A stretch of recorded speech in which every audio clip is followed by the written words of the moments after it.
I would like to call the meeting of the Board of Directors for the Sacramento Metropolitan Fire District meeting to order for October 28th, 2021. And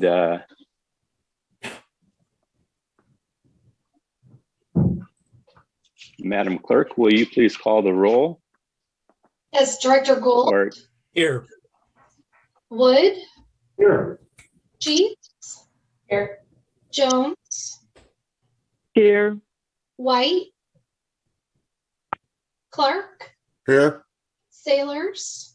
Here. And Kelly. Present. Thank you. At this time, we should probably say our pledge allegiance to the flag.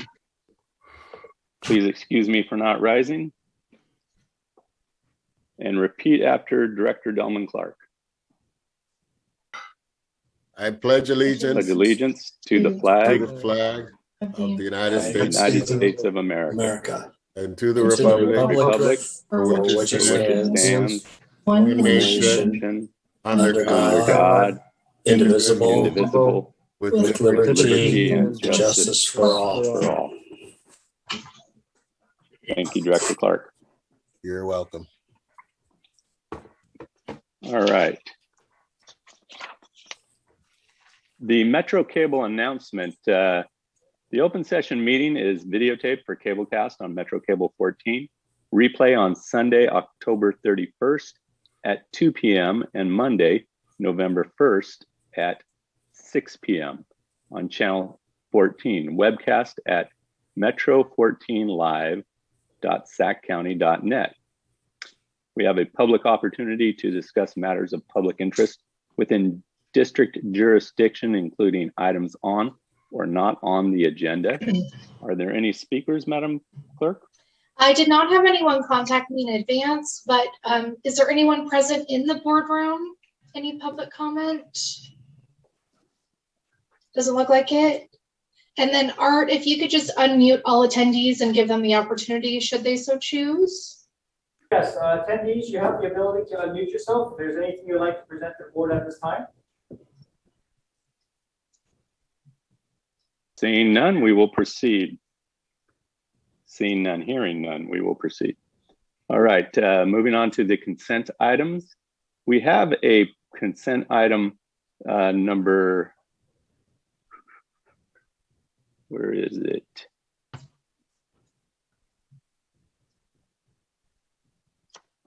Item number 4, consent item number 4. And we will move that to action item number 3 this evening. Mr. Chair, with that move, I make a motion we adopt consent. I will second it.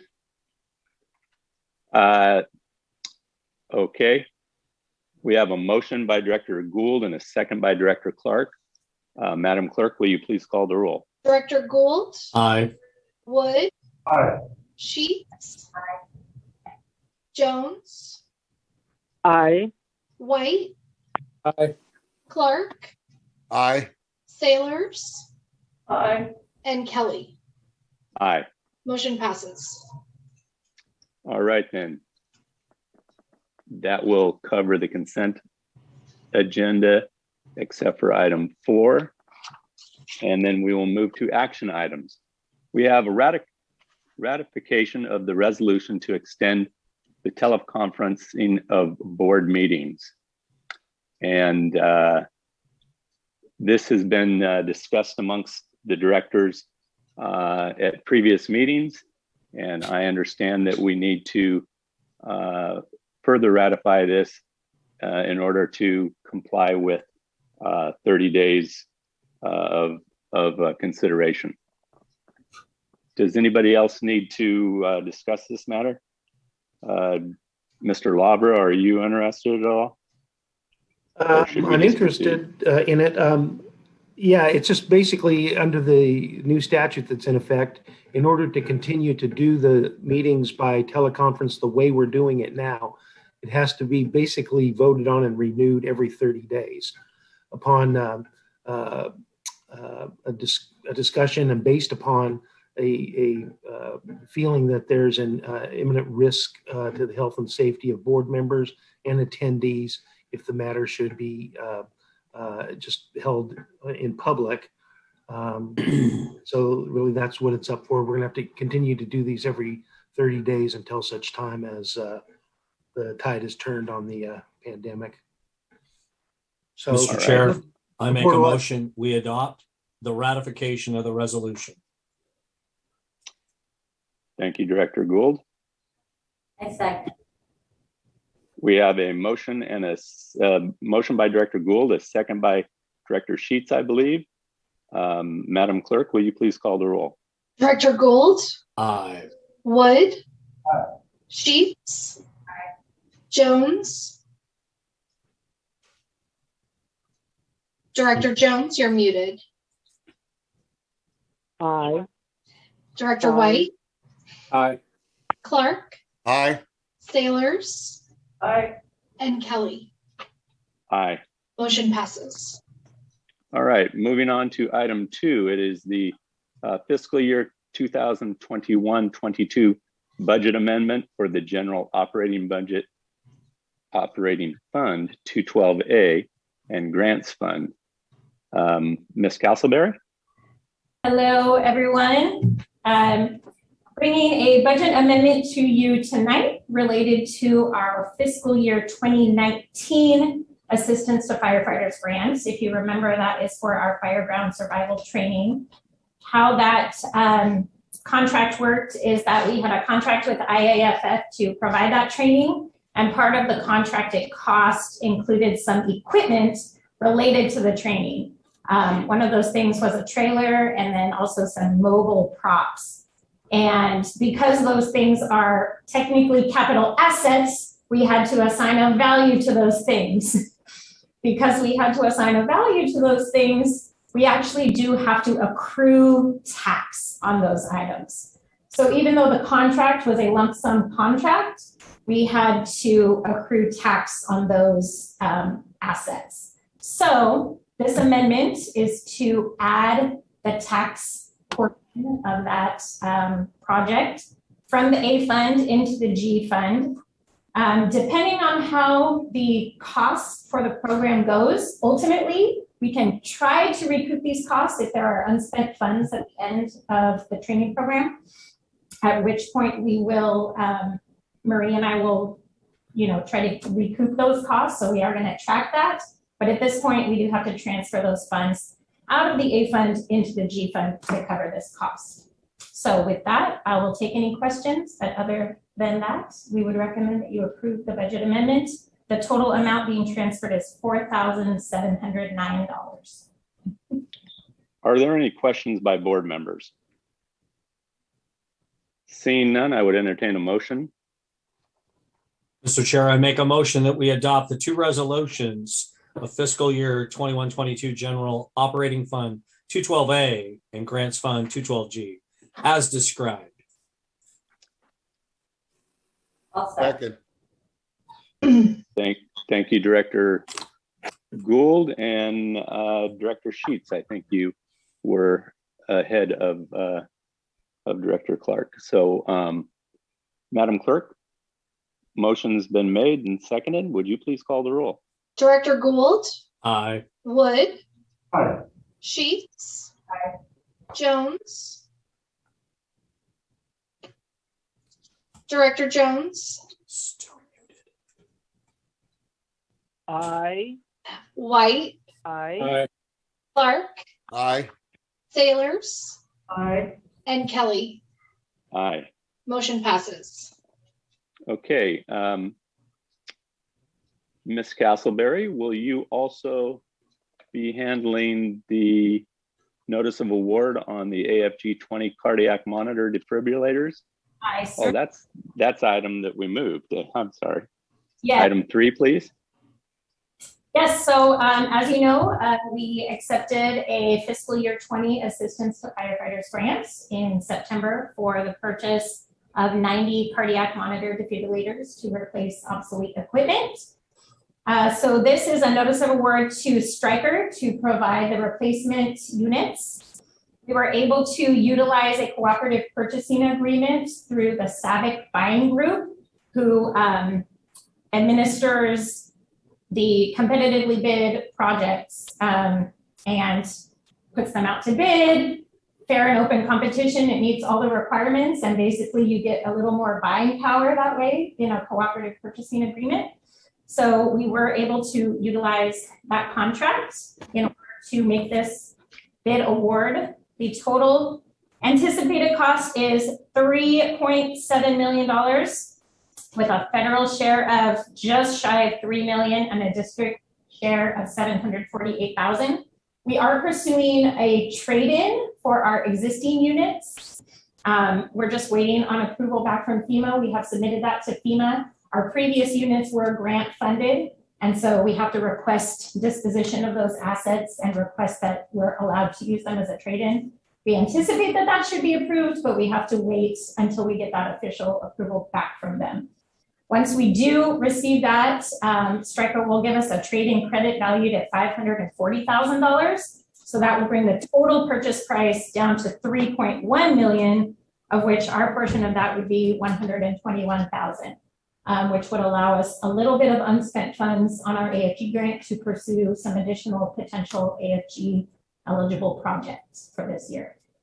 So with that, we would ask that the board approve the purchase of the 90 LifePak 15 units from Stryker, utilizing the master agreement available to us via the SAVIC buying group. Well, thank you for that. Are there any questions by directors, questions or comments? Seeing none. Please, Director White.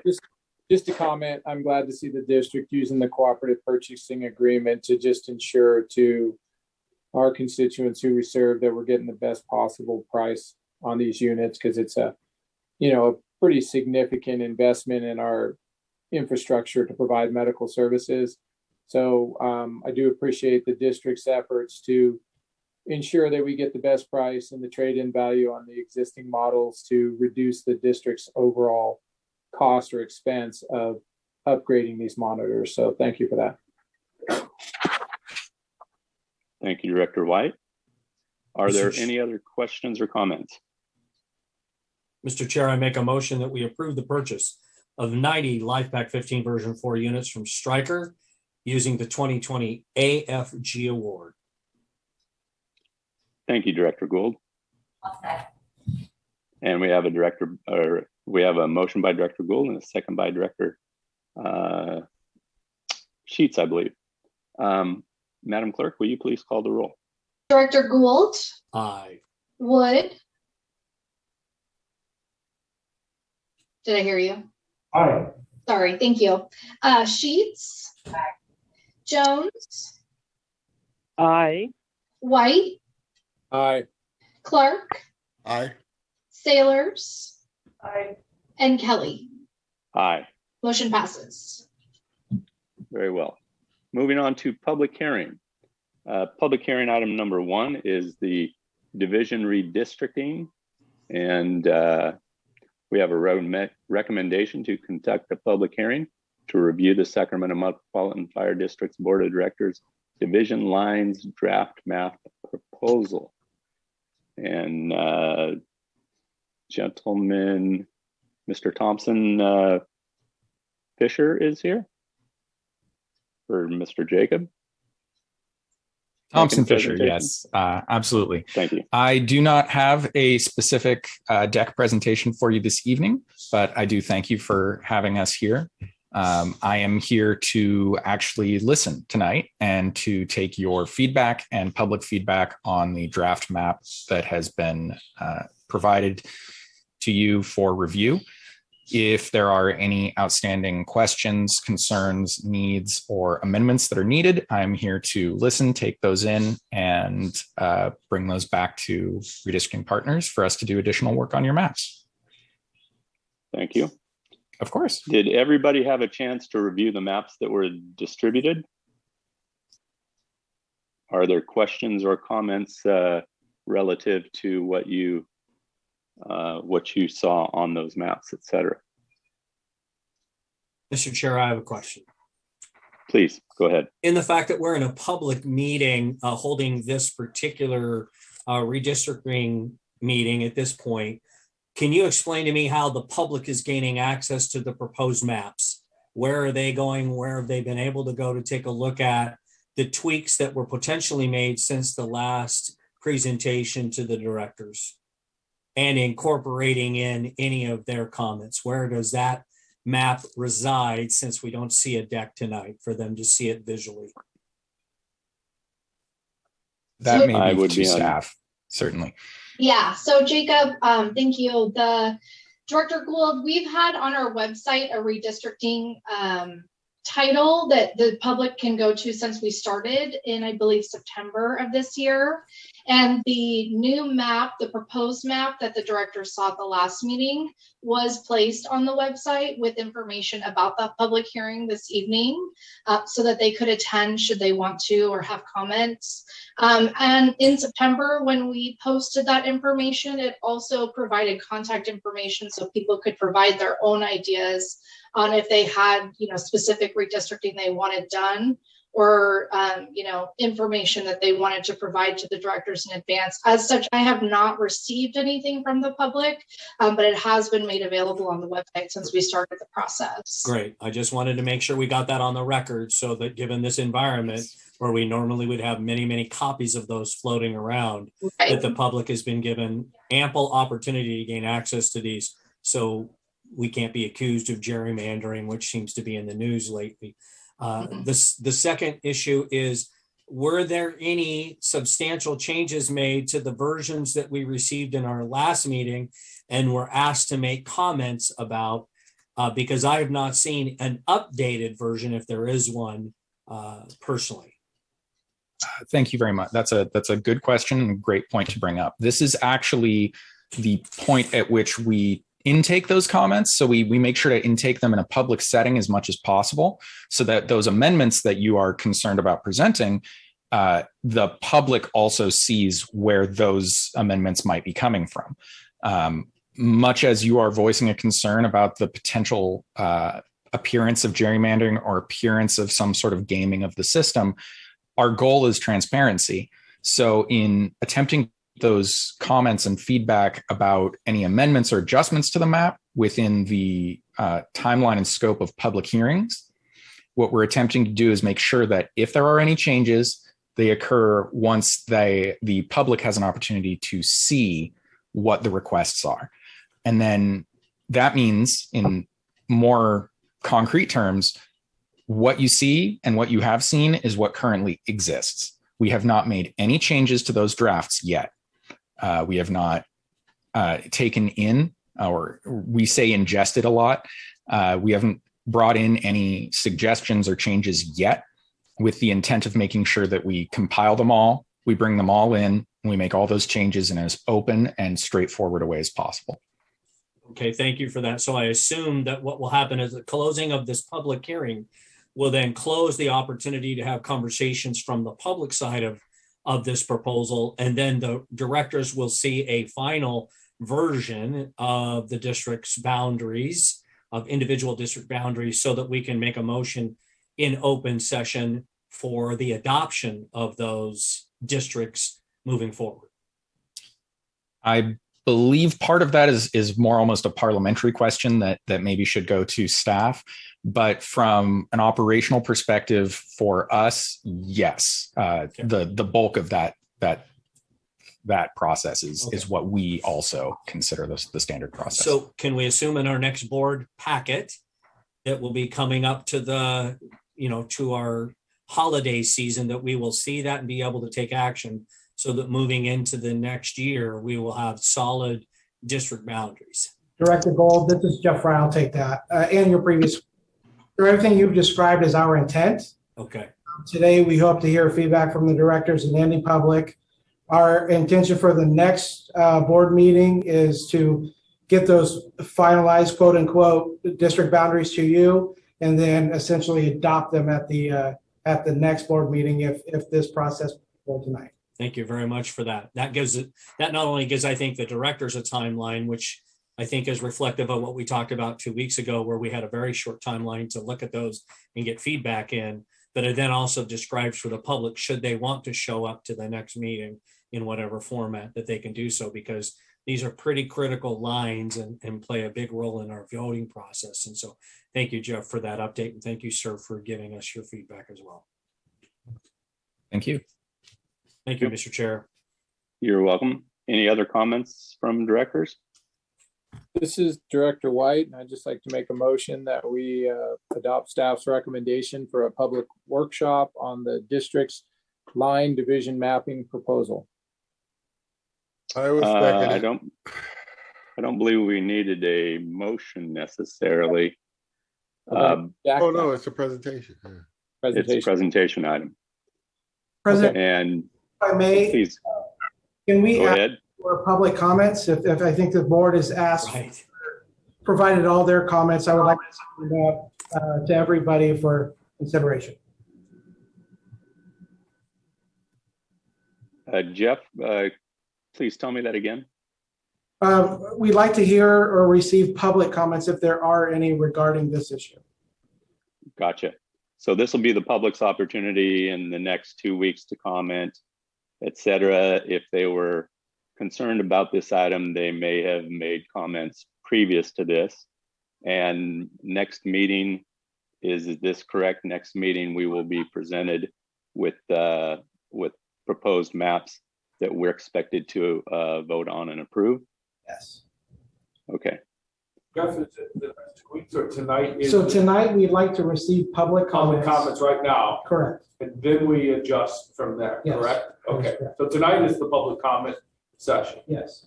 And then you have to Okay. close the public hearing. Do we have public comments? Jeff, is there anyone in the boardroom, any member of the public that would like to speak? I am looking at the group and I do not see anyone. Okay, and then Art, could you please just unmute all of the attendees to make sure that if anyone would like to comment, they have the opportunity to do so? Yes, attendees, you have the ability to unmute yourselves if you'd like to present anything to the board. Looks like no comment. Okay, then. At this time, I believe we can close the public hearing. And I would encourage anybody that's concerned with this item to stay focused on it and make comments as you are able. All right. So next meeting, we will see proposed maps and have the ability to have discussion on those proposed maps as a group and vote for approval or disapproval of them. All right, that takes care of our public hearing. Moving on to presentation items. Chief Harms, I'd like to congratulate you on 5 years of exemplary service to this district. And I believe that Director Wood is going to present your pin to you. Thank you, President Kelly. Pleasure to be here for you doing this honor. Chief, it's hard to believe 5.5 years ago, we started our nationwide search for our chief for this organization to go forward. After a lot of candidates and a lot of hard work, we were able to lure you from Phoenix, and appreciate all the work you've done since then. I don't want to take too much of your time, but I want to highlight just a couple of things that you've done. Just so people don't forget all the work that you've done and the changes you've brought to help put your stamp on this organization. From day one, you got in, you started the station visits, and those continue to this day. And that's helped a lot from what I've seen in the conversations I've had with morale and the staff. And so that's really appreciated. The lead in getting mobile integrated health to the place it is here in this county right now. Helping to elevate our awareness of our district through your involvement with UL, the Chiefs Association of the state and national level, and also all the work you did getting us through these and continuing to go through what's been going on these last year and a half. So appreciate it. Thank you so much. And thank you, sir. Look forward to hearing what you have to say. All right. From me right now? Yes, you. No, I just think that the size of the diamond in there is huge. I didn't know we got a diamond, but no, thank you all. And you know, when you look at those accomplishments, the things that we've done during the 5 years, and it has been just a blink.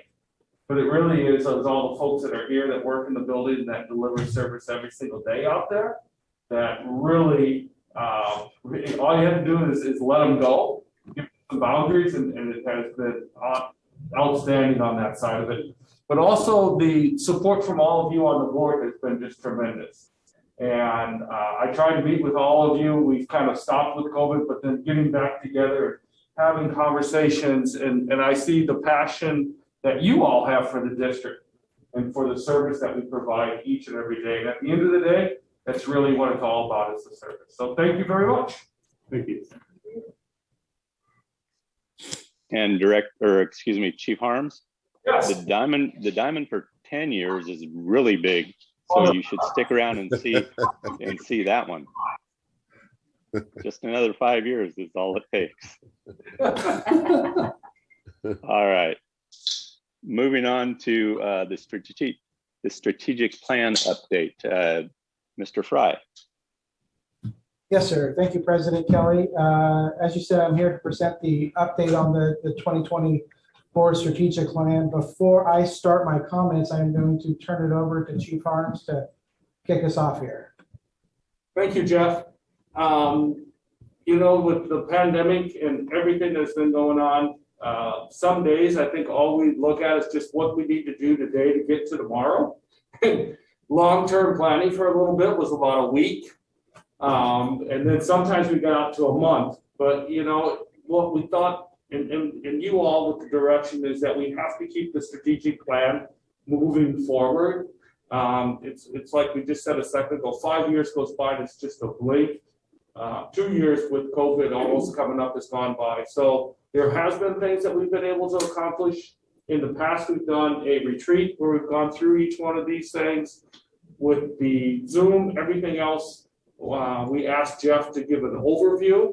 So to take probably, 20 minutes or 30 minutes and go through the items that we have and talk about them and talk about that these are still our goals. And it's so important to reassess, go back, talk about what things have we made progress on, what things have we made progress on, and continue the strategic plan forward.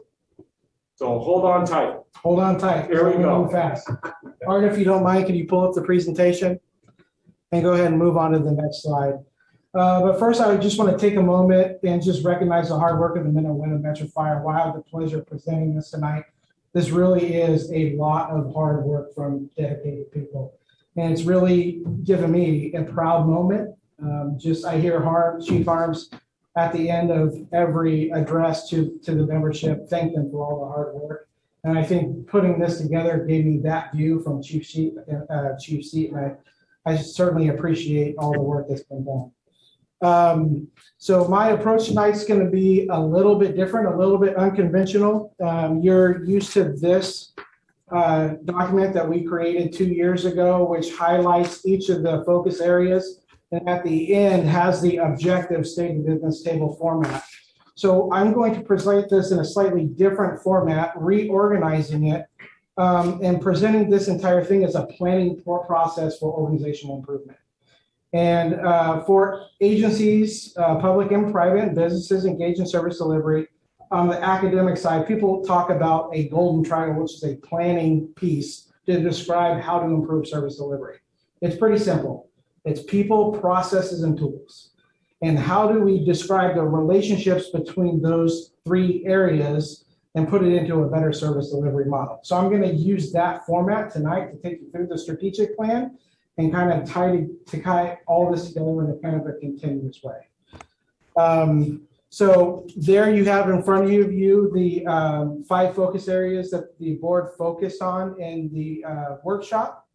And again, we're going to apply a slightly different process and reorganize this into the people, process, and tools. And hopefully, I think it ties a lot of this stuff together for you. So next slide. I think I have it. Okay. So 3 inputs that the board described. I'm going to start with the technology piece and data integration. Really, the boards wanted us to combine that, use that as a basis for strategic planning, then look at the strategic plan and financially model what that looks like. And that is our service delivery model, right? So I'm going to break down each one of these pieces first and take you through what we've done to accomplish these objectives. So really a deep dive into the technology and data integration piece here. And again, my takeaway from the board workshop was that day was the board really wants to see us to integrate technology and software in the decision-making process, and then use those technologies in our report writing, which previously has been very labor-intensive and hard to produce when the board needed the information. So to that end, I just wanted to highlight some of the softwares that we use to move this agenda forward. It's not all the software we use, but it's directly plays a part in this process. So I'm going to start with the operations side, where the board has asked for enhanced efficiencies and automation. I think that really starts with the new CAD project that is supposed to be implemented next year. The CAD folks have done a lot of homework in this project, and we're really excited about it moving forward. The legacy system is data constrained. We can only extract so much information out of it because it's an older system. So we're really excited to replace it. It'll give us more data to pull and use in some of these processes I'll describe. And that's a big step forward that we're planning for next year. Also tied to CAD delivery is the Move Up module, which you've heard recently about. This is a predictive software that analyzes simultaneous calls, predicts apparatus movement, and then also predicts deficiencies in response. So it's a big improvement for us because our main challenge as a district is simultaneous calls and apparatus on scene. So to the extent that we can incorporate a software that can help us with that problem is a great step forward. It's not the answer, it's a part of the answer. I just want to quickly highlight the image trends piece, which is, I'm going to describe it as the RMS for the PCR and EMS side of the house. In 2021, this year, Metro migrated all RMS activity to image trend, and this has allowed us to mine data much faster. The old system required a specialized type of reporting called Crystal. We didn't have a lot of end users that understood that well here.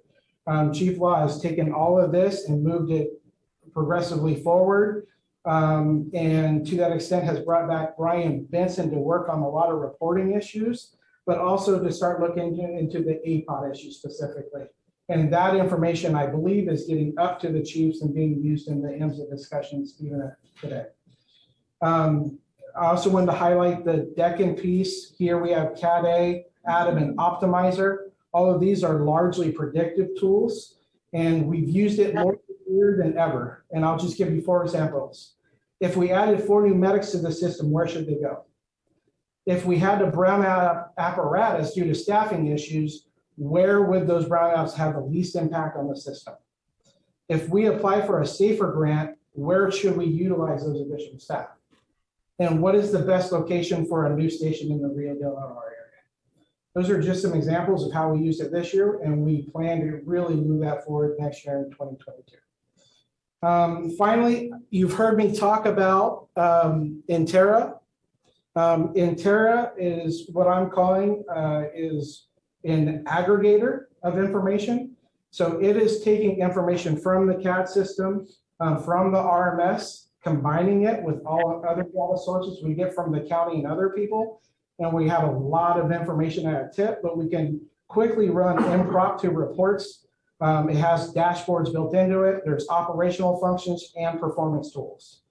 And it's really, we think, the software of the future. As we continue to find ways to build on that, we're going to have a lot of this information quickly.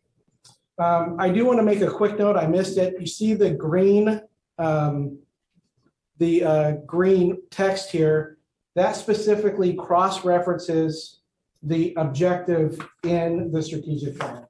So as you take a look at this and want to know exactly how this ties into the ultimate objective, I've cross-referenced it there in the notation. So moving on to risk reduction. Mobilize is a software program CRD uses for workflow management. It's also how they track construction inspections and also commercial inspections. Where I think is very interesting for us is Chief Barstow is working on integrating the mobilized data into the Intera product. So I'll give you a couple of hypotheticals here. Image string text calls for home related to homelessness. We see an increase in grass fires at homelessness camps. CRD can overlay the two pieces of information and work with city and county staff to create an education program. Second example here is inspection data. Notices a number of corrections in commercial kitchens. We also see through the suppression data an uptick in commercial kitchen fires. Again, we can correlate those data sources and create an education platform to mitigate this moving forward. So I'm really excited about that piece, and I'm very excited to see where it goes moving forward. The admin support side of the software, this work has been done for a couple of years now. I think it was completed prior to this, but it does have references and uses down the line here as I report. But these were integrated in 2019, our ERP system and our EAS system. Our human resource function, we use it for budgeting. We use it for a lot of things on that side. And then finally, Asset Calc is a facility condition assessment, which has a financial component and allows us to move future construction costs and repair and replace, which is also a financial component that we need for preparing these documents. I realize I'm talking very quick and trying to move through this, so I will pause for a second. Is there any questions on the technology piece here?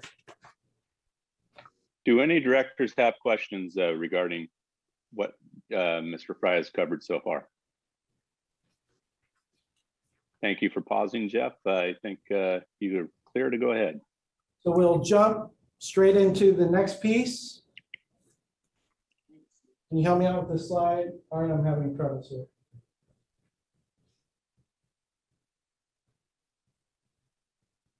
There we go. So now we have lots of data. What do we do with it? So, and I was joking here, but I hear Chief Arms in the back of my head, all my conversations with them. It's, we need to get the plan and we need to write it down. And I think, so that's what we're trying to do here, right? So I think the board recognizes the damage done to an organization when institutional knowledge walks out the door and the vacuum it creates there. So documenting these strategic plans, writing it down will ensure that we're passing knowledge to the next generation of leaders. This is as much a PDP issue and preparing the next generation as it is guiding the direction of this organization moving forward. So I'll start with the operations piece. The growth plan you've heard me talk about is something we've had a long time. It used to be a consultant study. I now update it every year. It's just a part of my software platform. There's also a financial component related to this and the development impact fees. So it's really the assets and the stations, everything we need to provide future service. The standard of cover is my big project in 2022. I've been talking and thinking about it for a long time. But if we execute it correctly, it should accomplish the majority of the sustainability outcome described in your strategic plan. So real quickly, the standard of cover is an all-risk assessment. It measures asset allocation in response to the benchmarks that the board standard are created, and it'll identify deficiencies in the system. So as we identify those deficiencies, we kind of give that information to the chiefs. We can talk about the additional personnel or facilities or equipment needed to fill that deficiency, and then that becomes a part of our service plan moving forward. So I'm trying to find a format and a structure for this document that works. We have a complicated service delivery system. Recently, Chief Shannon is back to help as an annuitant to help me structure the ops side of this. You don't know what you don't know, right? I'm excited about this project. I really want to accomplish this in 2022. So the Metro Way is a cultural document. It was completed in 2020. 2021 was just not the right time, as Chief described, to roll this document out to the membership. And I believe I heard him say recently in a PDP that that's the early goal for 2022. Is that correct? Yes. And again, the command doctrine also fits into this ops strategic plan, if you will, and it's also a PDP tool for the membership. So moving to the risk reduction side, Chief Fields is hard at work at completing the community risk assessment. They have a lot of meetings about it today. it really notes the change in risk mitigation. Our organization has forever been focused on structure fires. But the environment we find ourselves in, the shift at the policy level is into all risk and natural risks. So I think we're trying to get ahead of that curve, and the CRA and the information from it will help us do that. I think we're way out in front on this one, and all the conversations we've had with some of these consultants and I've had with our federal partners back east, I think we're leading the charge on this one. So it's going to be fun to see where this goes in the next few years. And tied to the CRA is the local hazard mitigation plan and the community wildfire protection plan. Again, focusing on natural hazards. How do we mitigate these? The FEMA is throwing a lot of grant money behind these topics. It was a couple of $1 million 3 years ago. It was tens of millions of dollars last year. I think it was in the $500 million range this year. So we are trying to formulate a game plan in this area as we speak. And then moving on to the admin, besides the data integration piece I've already described, spent a lot of time working on the admin side and working on these three strategic documents: the facility condition assessment, the apparatus replacement schedule, and then the capital equipment replacement schedule are all documents that we will get integrated into the CIP. And I'll explain that here in a bit. Again, I am talking very quickly, so I will pause here and ask for questions related to strategic planning. Are there any questions by directors? I do have one question for you, Mr. Fry. Yes, on your standards of coverage, I know that we have paid consultants hefty fees to provide standards of coverage studies for us in the past. Am I to understand you, with the help of others, are going to undertake this task yourselves this year?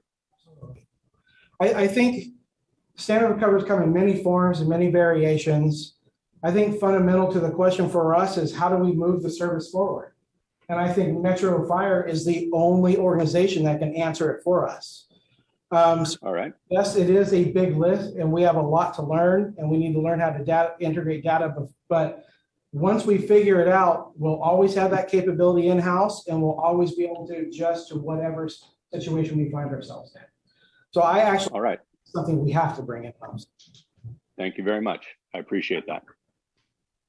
Anyone else? All right, please proceed. Moving on to the next slide. Did it. Okay.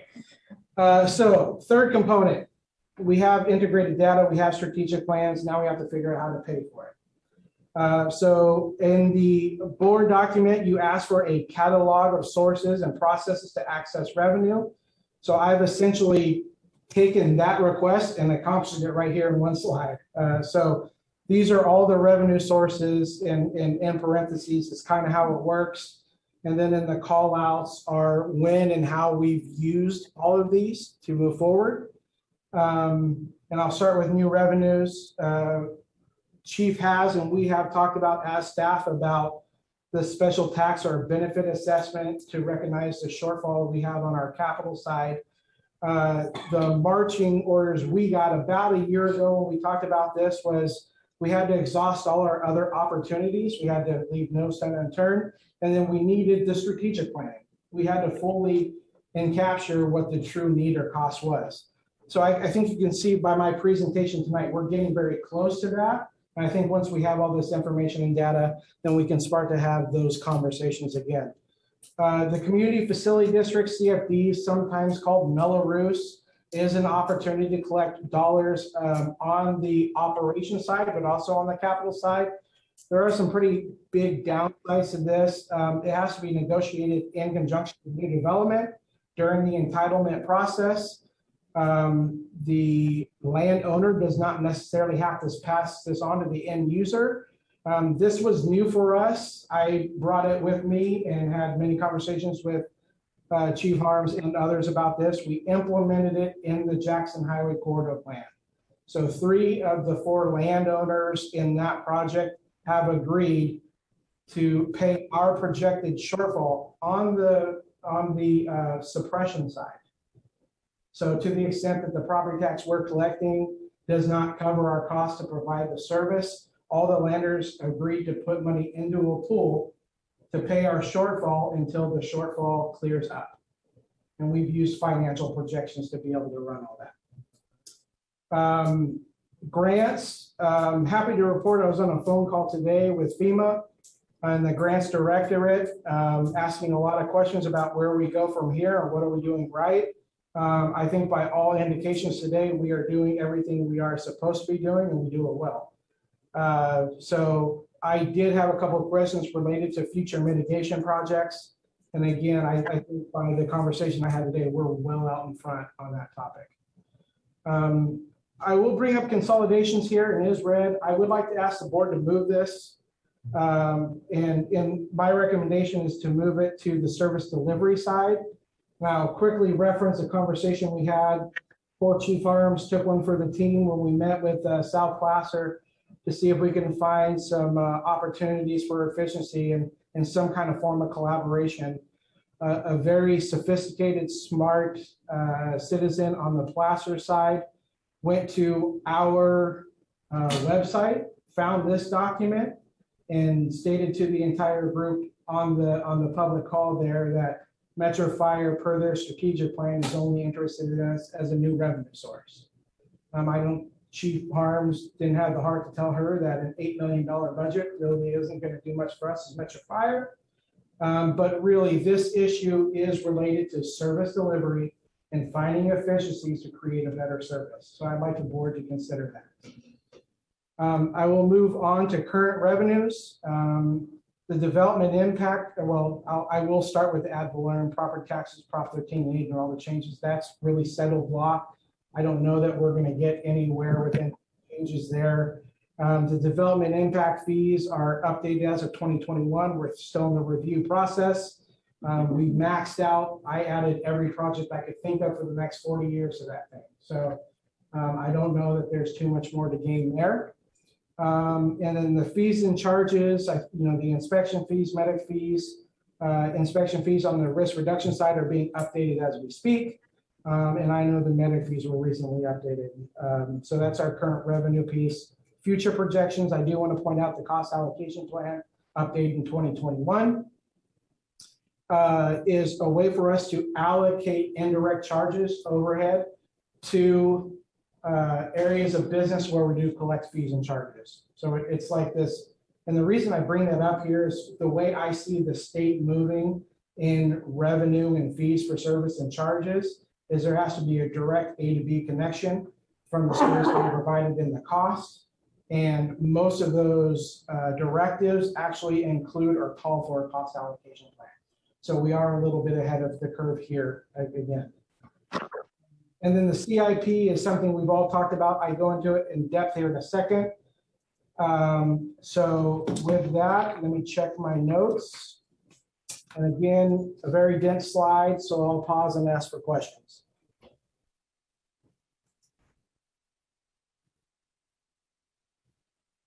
Once again, are there any questions by directors? Seeing no questions. Jeff, I appreciate you pausing. Thank you, sir. And we will move on to service delivery. So all the planning is done. Now we're providing service. So I'm just showing you the three big pieces here. Obviously, the membership is the big piece and the piece we rely on the most. The facilities, apparatus, and equipment, what I refer to as the support services side of the house, plays a big piece here. And we have these three components working together to provide service every day. So I just want to tackle those pieces. This is specific to the CIP. And this will be in front of the board in the next fiscal cycle. And then these are the three components that the board identified in the strategic plan. So real quick, the real estate, we collect data sources, we combine the growth plan with the standard of cover, the facility condition assessment, the development impact fee, create a 5-year real estate plan and put it in the CIP. We replicate that entire process with vehicles, but we swap out the facility condition assessments for the apparatus replacement schedule. So as they start to time out by miles or age, we need a plan to replace them. All of this is designed to be transparent for the board and the public, and they can see all the information that we see. And then finally, we need to do the same thing with equipment. So as I understand it, the capital equipment replacement schedule does not exist today. We do know what it is. Marie's sitting here, and we were working through the development impact fee this summer. We had to identify all these components for that project. So I think this will be really easy to put together for the CIP we intend to deliver to the board next fiscal year. I do want to note here, this is a little bit about my personality. I would love to see the standard of cover complete before the CIP. It kind of makes sense, cart before the horse, right? But I think with the board, the information you asked for a couple of board meetings ago related to some aspect that you were looking at, you asked for preliminary information on the CIP. We actually moved that ahead because of that request. So we will put together the CIP. It won't have the standard of covered information, but we'll implement it in next fiscal years.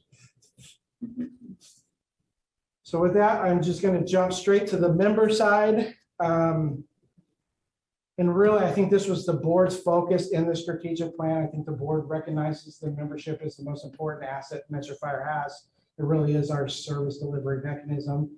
I do want to note here, for almost 2 years, we've been in crisis management mode, which Chief Harms mentioned, finding our way through civil unrest, a pandemic, now a labor shortage, and we're heading into real supply chain issues. So as Chief described, we kind of stopped everything we were doing and focused our attention on those issues. And to that end, professional development was really assigned to the training division, which was reassigned to the pandemic, and I forget the acronym. I think they were our COVID. Thank you. So they really took over the day-to-day of managing the COVID piece. So a lot of the work the board identified here was set on hold, but they have in the last couple of months started back again, and there's just a couple of highlights there for you on the slide. The health and well-being piece really became an essential aspect in the last 2 months. I understand these resources have been heavily utilized, and I think the timeline for accelerating some of these programs also happened. I'm looking at Chief Harms. I know there was a lot of people needing these resources through those 18 months, and I know they were available for the membership. And finally, I'll just move on to recruitment and retention. So now we find ourselves in this labor shortage. The board is very aware of the situation. So to that end, very recently, Tim White is in the house. Say hi. He's accepted a day assignment to tackle this. I was actually asking him a lot of questions and preparing for this presentation. I'm very intrigued. I just want to say he has a lot of good ideas, a lot of good thoughts. Having him on days around us to talk about those things and to find out how we can help him implement that is pretty exciting. I'm excited about it. So with that, we talked about Chief Castantini chairing the Regional Diversity Committee, the SAFER grant for new positions, and a number of other things that we're trying to use to accomplish there. So last but not least, external engagement. This is an interesting topic for me, and a conversation I was having with Chief Mitchell before we came into the room tonight. Very quickly, Little Hoover Commission, state group that studies all kinds of interesting things. They 3 years ago took up special districts as a topic. So the chairman of that group, Pedro Nava, was addressing all of us in the special district room. And the question was, what was your takeaway when you studied special districts? And his response is, special districts have a very good story. They need to figure out a way to tell it. And I think that's what the board is trying to address here with this piece. So the board has asked us to tell a story to our partners through a comprehensive plan for messaging, through community outreach with a focus on education. I think the first thing I noticed in that was it was really the first two were assigned to the PIO, and the second one was assigned to the fire marshal. And I just want to use this next slide to show the board really what's involved with this. It is a big lift. There is a lot here. And just the complexity that we're thinking about in this task the board has assigned to us, because we all play a part. The board plays a part in this. Chief plays a big part in this. The DCs, PIO, operations, risk reduction, me and my role in the legislative side, the 2x2s. We're basically trying to take a number of topics, identify the audience, and figure out how to deliver the message. This is really going to take a coordinated effort. And the reason I bring it here is because there are simple things. We are all very good at our jobs. We cover the basis well. There are things in the gap in how we operate to accomplish the board strategy. I'm going to recommend we probably use outside help and a consultant to figure out what this means. But the conversation we were having today, simple things as how do we use data to communicate a story, and how is that story tied to a bigger objective? Something like that in itself is a 1-hour conversation, and that's not even addressed here. So I do want to note some of the things that we've done this year. PIO is brand new in the position, really focused on the day-to-day service delivery and how we provide service, establishing contacts in the media world and focus on social media. Risk reduction is really focused on the CRA and the education side of that, and that will be an education platform for us to engage all of our communities. My focus this year has been on COVID funding and the implications at the state and the federal level. And Chief has really been focused on a whole bunch of things, including the 201 rights and the IMSA issues. So those are very specific, very narrow topics that we're addressing in this platform, but I think we can do a lot more work here. So conversations that come here, I just want to address it because it is in the board's document. So I made it through, and I'm trying to move as fast as I could, Chief, but I hope you appreciate the update, and if there are any questions or comments, I would be happy to take them. Directors, questions, comments? I have one. I can start it off.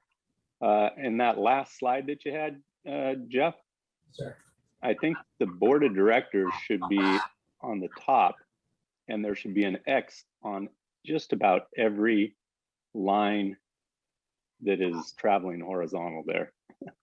I don't know, use the board of directors as a tool. I appreciate it. Just my thought. Sure. Any other questions or comments by directors? Thank you, Jeff. Anyone? Very thorough. All right then. Jeff, thank you very much for the effort that you put into that. It was comprehensive and concise.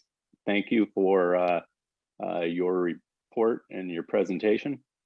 It was good information.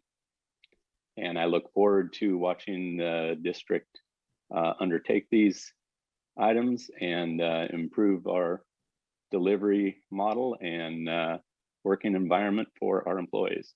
All right, anything else by any other directors? All right then.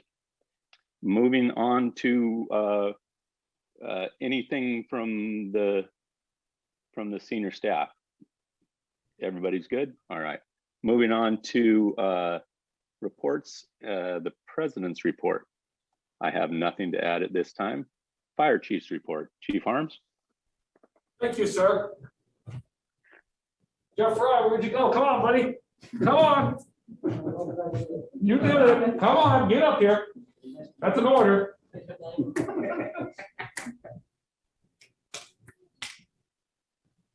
So you have two systems in the fire service. You have your command system and you have time on the job. So I have to admit, I have above you as far as the organization, but you have more time than I do here. 10 days. 10 days. So like if we're making coffee, I have to make the coffee, or if we're cleaning the bathrooms, I have to, but if we're making a decision, then I get to do that. So congratulations. You have your 5-year pin right here. It's a smaller diamond than mine, but I don't, again, that's what happens there. But this past 2 weeks, we've been doing what's called professional development. And the troops can either Zoom in or people have come in. And this time we've really focused on yourself along with Dave to give an update, like where's the district at and where's things are going and stuff. And the first two that we did, Jeff did a phenomenal job, and then he was on the cap-to-cap meeting.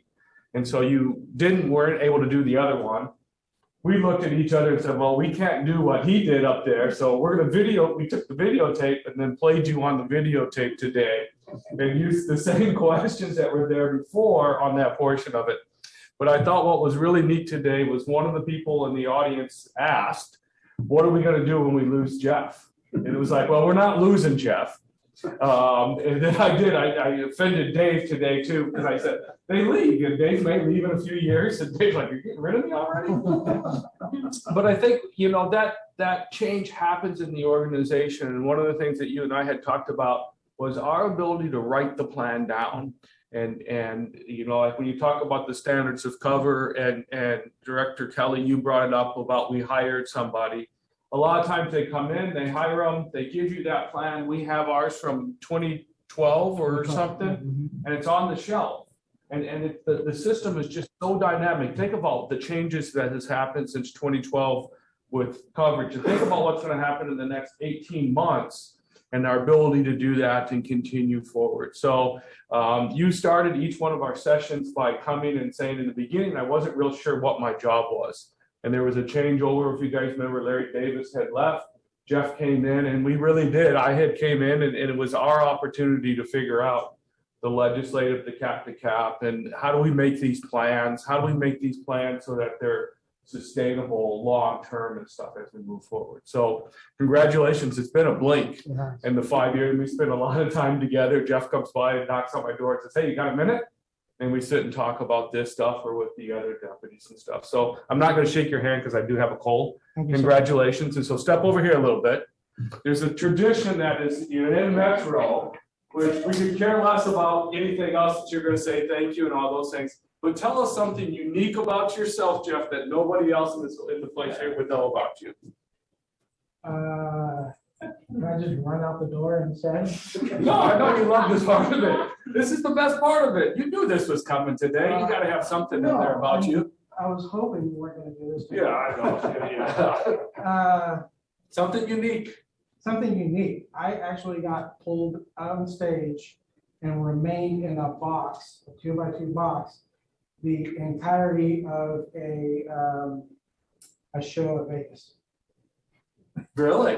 What was the show? I'm trying. What is the inappropriate show? Cirque du Soleil. Yeah. So it was this weird, odd thing. I didn't even know what was happening. I had turned my head for 1 second. A partner who was with me had pointed me out and volunteered me for it.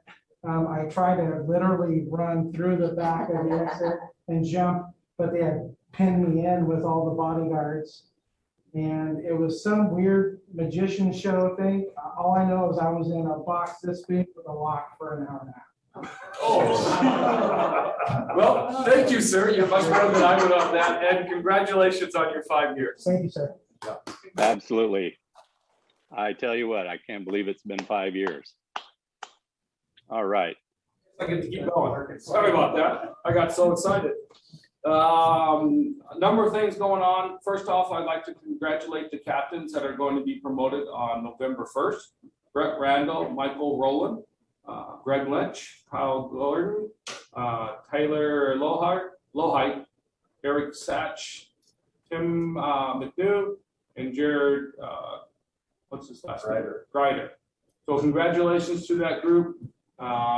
We're looking forward for them. They're getting their assignments going out in the field on November 1st. We have an open recruitment for Fire Investigator 2, and that's both internal and external.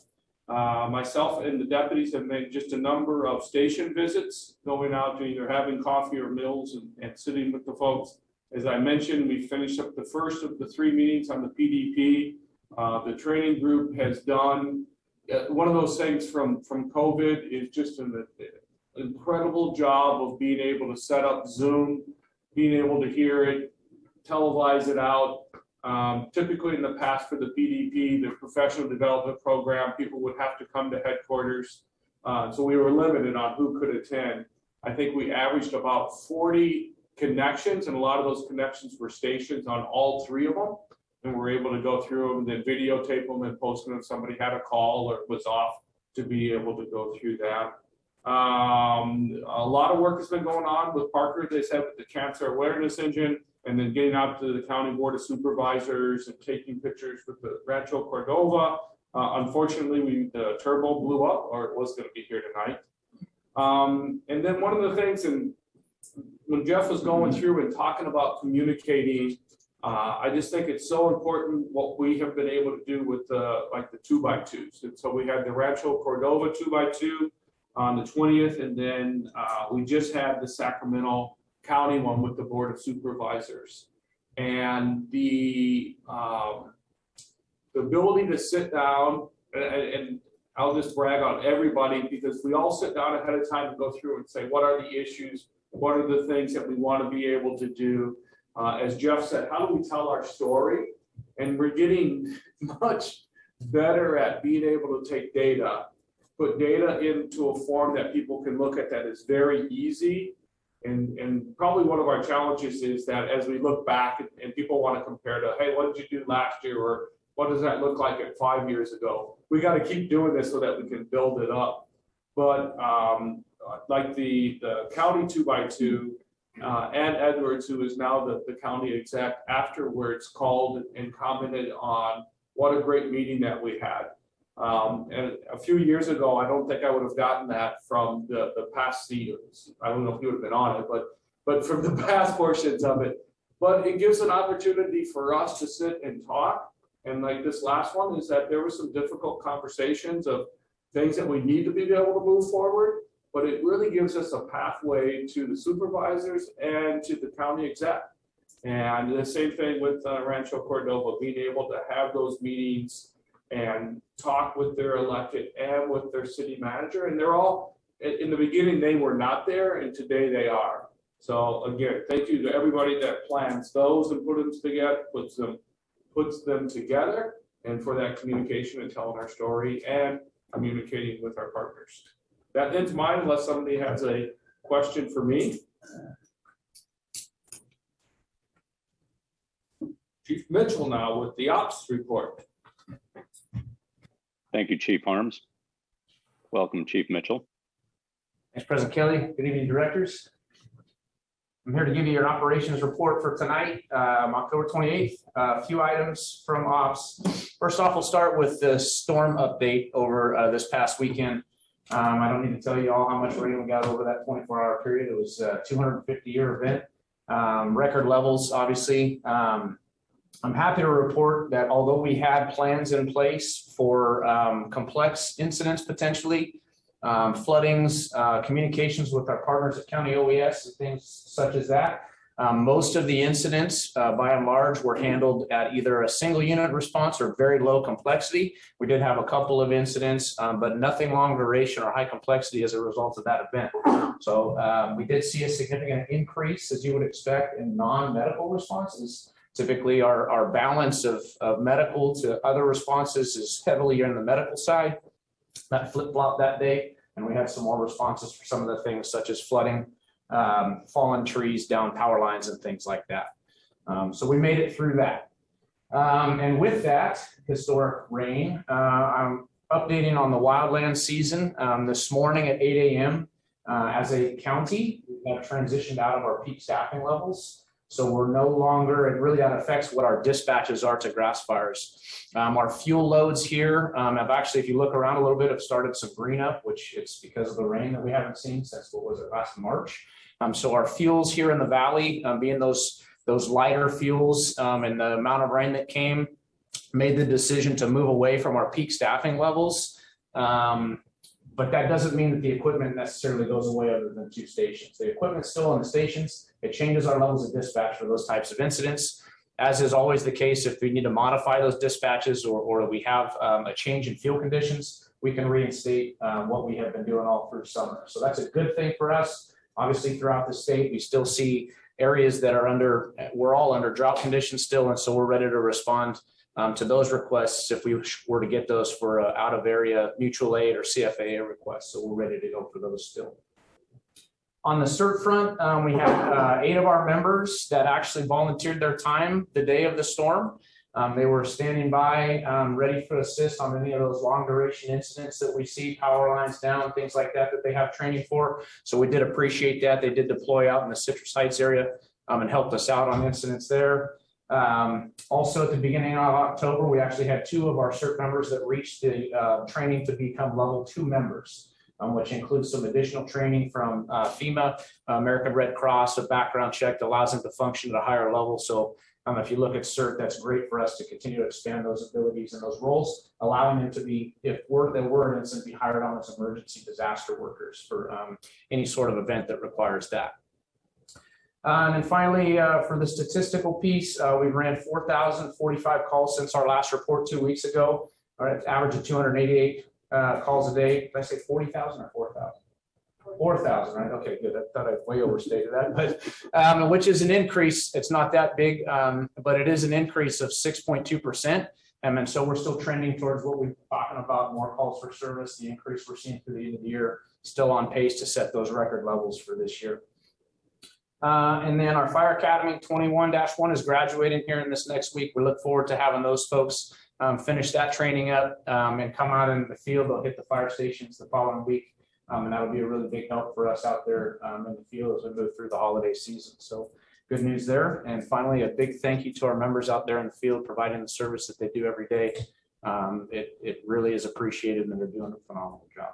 So if there's any questions for me, that is the operations report. Any questions of Chief Mitchell and his report? Seeing none, thank you for your report, Chief Mitchell. Moving on to Metro Fire's Local 522 representative, Mr. McGoldrick. Good evening. I have nothing to report tonight. Thank you. Thank you, sir. Moving on to committee and delegate reports.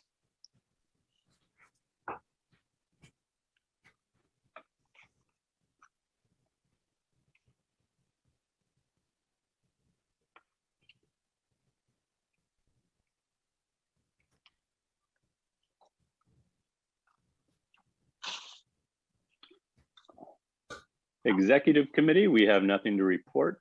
Communications Center, JPA. You again, Director or Chief Mitchell. Back, didn't go far.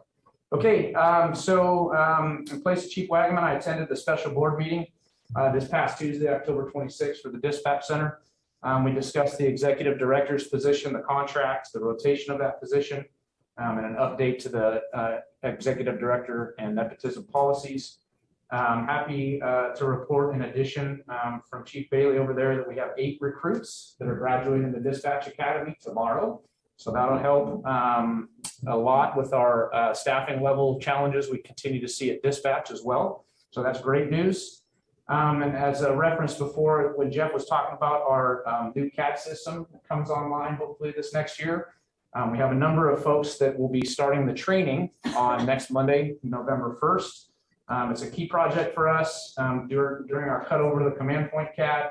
It includes some data file maintenance and things in the background to get us in this position to be able to do that. Our Metro Fire CAD coordinators will be participating in that training. It's a 40-hour training that goes over the next couple of months to be able to get them in a position to be ready to move all of that data from the old system to the new system.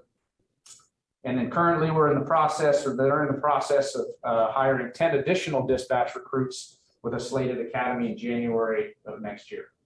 And our next meeting for the JPA dispatch is November 9th at 9 a.m. And that's the end of my report. All right. Chief, you mentioned that you covered that meeting for Chief Wagaman.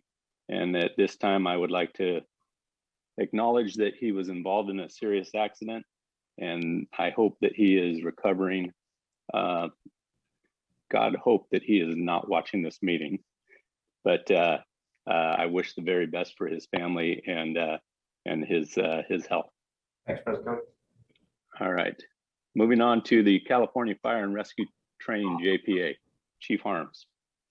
I will say that we had to take his phones away from him. Our last meeting of the training JPA was on October 26th, just this past week. We received an update on the classes and attendance. Attendance is still good and revenue is still exceeding the expenses there. We also went through a presentation on the dissolution Right now, there is a review and an audit that is going on the financials.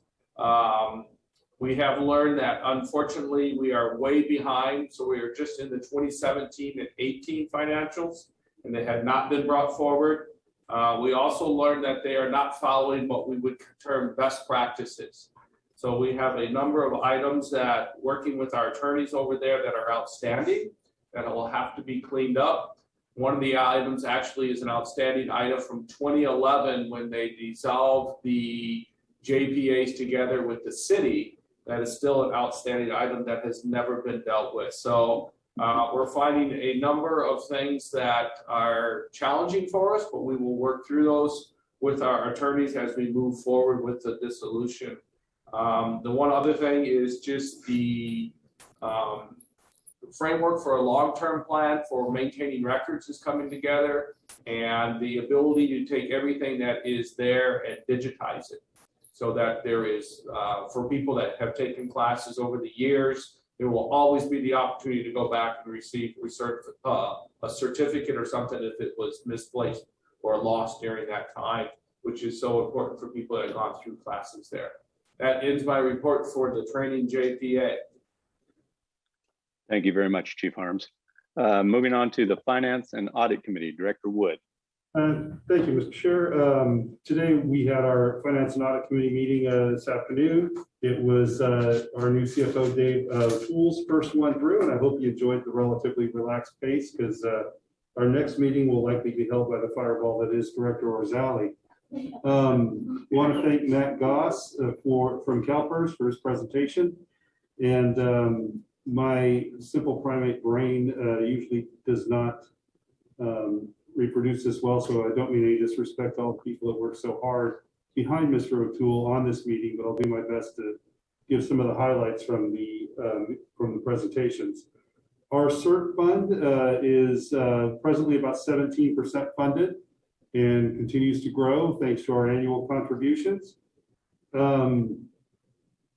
We also received a presentation on some pension plan pre-funding options. Right now, we're looking at an unfunded liability of about $491 million in unfunded pension plan obligations.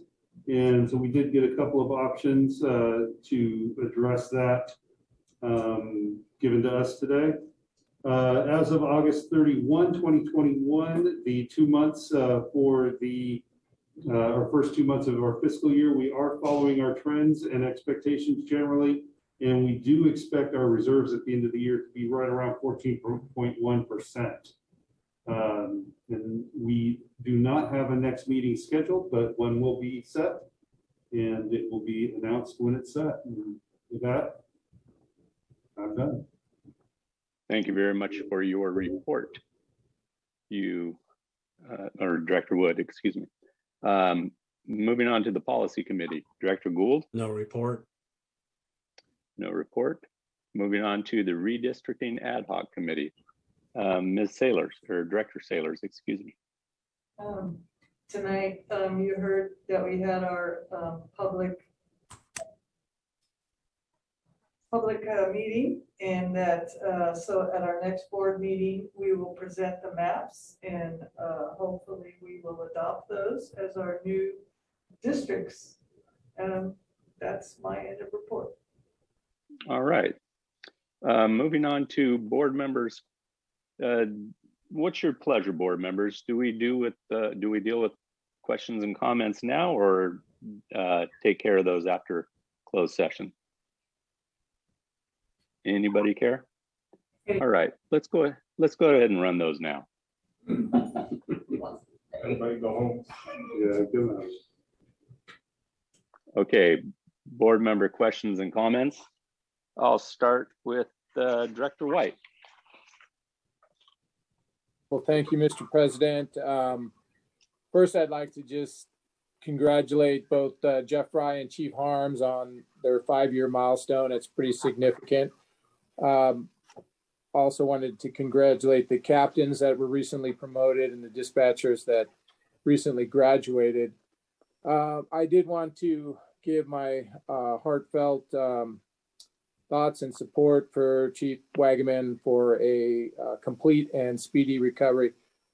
A lot of people don't know, but he's actually been with the district a lot longer than most people might know. But as a rookie firefighter, Chief Wagaman, as a 10-year-old, used to ride his bikes to fires, and he would read the numbers off of cylinders so I could log them in the book and recharge them with the air unit out of Station 106. So, you know, Chief Wagaman is somebody who not only has probably spent the better part of his life in the fire service, but probably longer than most people realize. And I just truly, truly wish him a as complete and speedy a recovery as he possibly can have.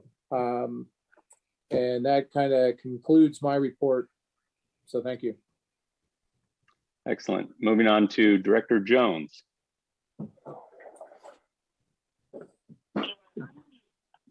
Thank you. Good evening. Thank you, Mr. President.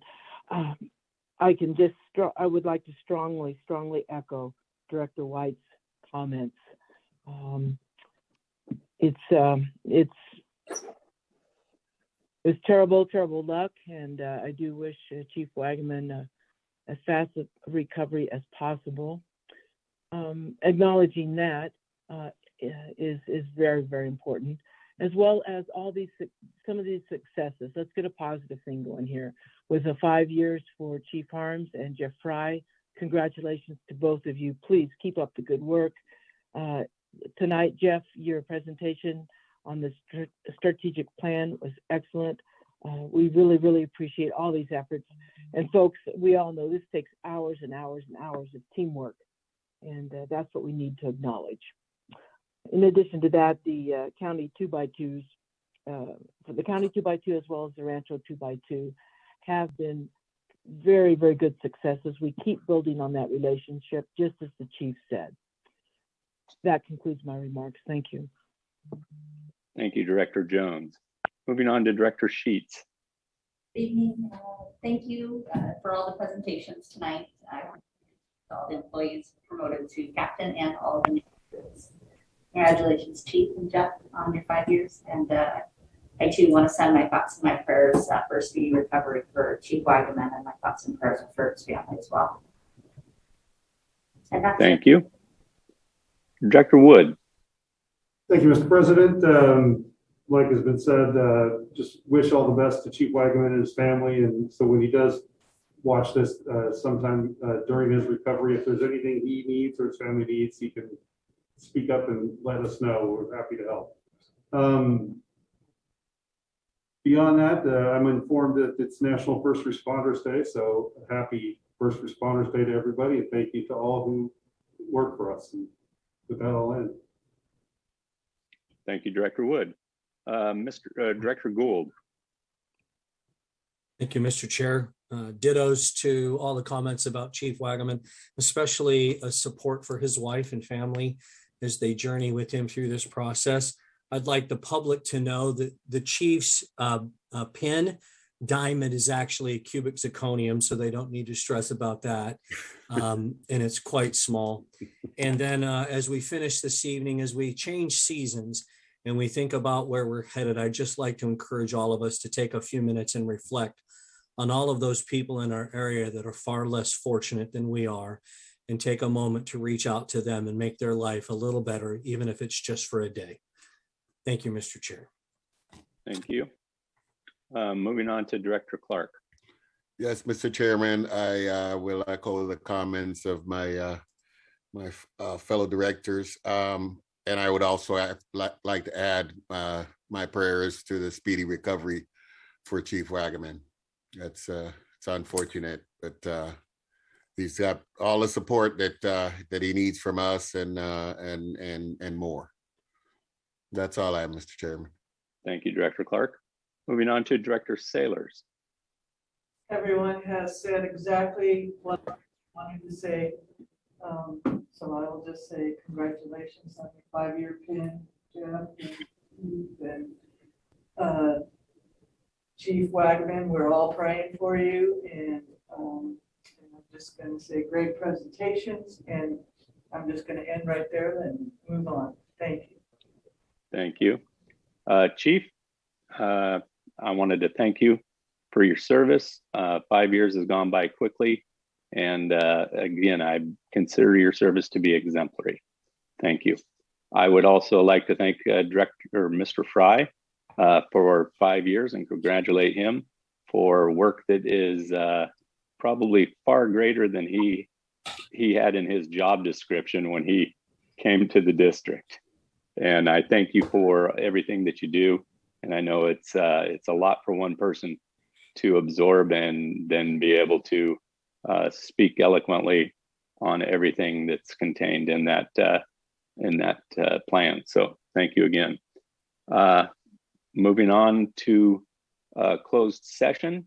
I hope that everybody is absent from this room when we return.